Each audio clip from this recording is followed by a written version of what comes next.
So this week we've been learning all about tea and I've become really fascinated with the stuff. Emma knows loads about it, but I don't really know a lot. So I thought I would bring our beloved tea plant from the city cottage all the way home. I thought I'd be going to China or India, but instead I've ended up in Perthshire, in the middle of winter in Scotland. And this is the home of the Wee Tea Company. Now, the owner of the Wee Tea Company is with me. Tam, come on in. Hello, how are you doing? Nice to meet you. Nice to see you. I'm all right. I'm a little bit cold, but I'm okay. Now, this was not the place I thought I'd be coming to when I thought tea. What's going on? Why are we in Scotland? No, for many people it's a surprise. It's not the natural environment for tea. However, the tea plants that we're growing originated at the foothills of the Himalayas. So they're used to having up to -15 for 2 months and living under about 3 or 4 feet of snow. So they're doing quite well here in Scotland. So even in those hot countries over there, they're actually going in the colder parts of those hot countries? Yes, it's a common misconception that it's grown down in the humid basins, but in fact, whenever you get to those lovely tropical countries, you'll have to head up to an altitude similar to this one to be able to grow the tea. Oh, right. Well then, I think you better come and show me where you make your tea. I'm freezing. Come on, let's go. So we take the seeds in these little pods and we plant them in a nice humid atmosphere here in the greenhouse, and we wait until we can see them breaking the surface. Right, so what do we do when they start sprouting through? We'll move them up into pots like this, and this is a baby tea plant. So it grows up into something about the size of this, like its bigger brother. And this again is Camellia sinensis sinensis. Try saying that 10 times fast. Camellia sinensis, Camellia sinensis. Yeah. And where's this from? Is this from China, is it? Yes, the plant originally came from China. And the majority of what we grow here is that Chinese plant. We have some Camellia sinensis assamica down here, which we've just started propagating, and our first ever yellow camellia up here, which may or may not work. Right, Tam, so we're now heading out of the slightly warmer greenhouse and back into the colder Perthshire again. Yes, well, we keep the plants in the cold greenhouse to be able to hardy them up, but we're going to go uphill here and start to walk into the plantation proper, and you'll notice that all of the land has been sloped.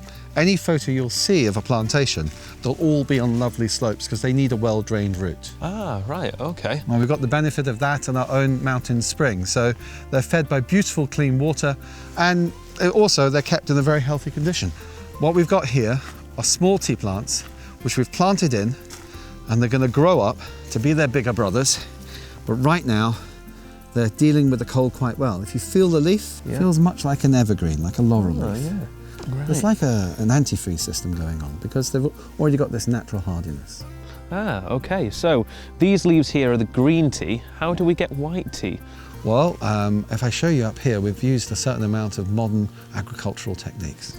Okay. So, what we do is we put a tree guard around the trees, which firstly protects it from the wind, but also the tree guard includes a UV block. So it prevents 98% of the light spectrum from getting into the plant, just leaving the 2% that it needs to convert sugars. By doing so, what we end up is a very light, non-fully photosynthesized leaf. And as you can see, it's a lot more yellow in colour. Right, okay. So whereas these leaves have had a lot of sunlight and they go really green, these ones don't get as much and become that lovely yellow colour. Yes, exactly.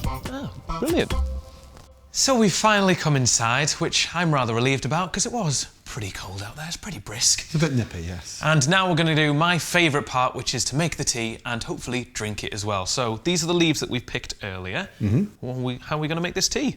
Well, we're going to determine which tea to make from which leaf. So you may want to look at the colour and the size of these leaves. Okay. So these are the ones that we picked from our trees that had been photosynthesised, the bushes that had been photosynthesised, very green in colour. And compare it, for example, to a leaf of the same size but much, much lighter in colour.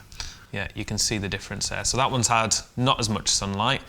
We'd use that for white tea, that's right? Yeah, that's going to be a perfect white tea. And then this we'd use for green tea. So we've got some glasses here. Yeah, I would like to taste your green. Would you like to taste some of my white? But of course, sir. OK, we'll pour 2 glasses of each. OK then, let's do that.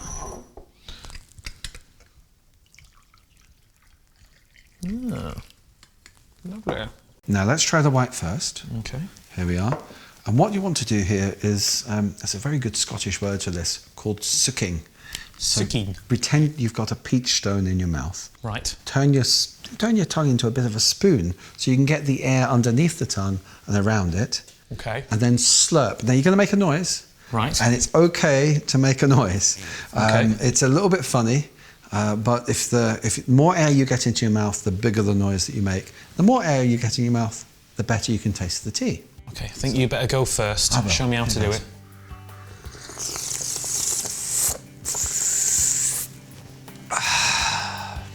There we are. Your turn.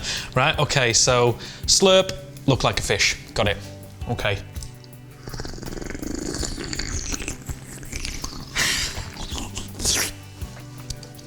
Yeah, I think that was pretty good.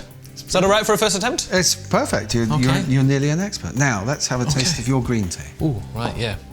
I like that. It was very subtle in taste. It's very light. It's perfect just after a meal as a post-digestion. Okay. Ready? Yeah. 1, 2.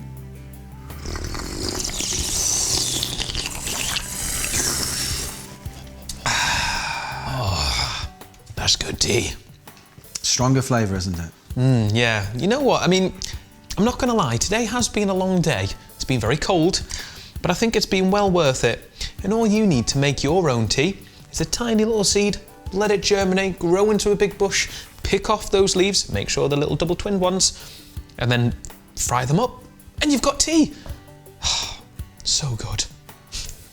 Thanks very much for today. Cheers, Tom. Cheers.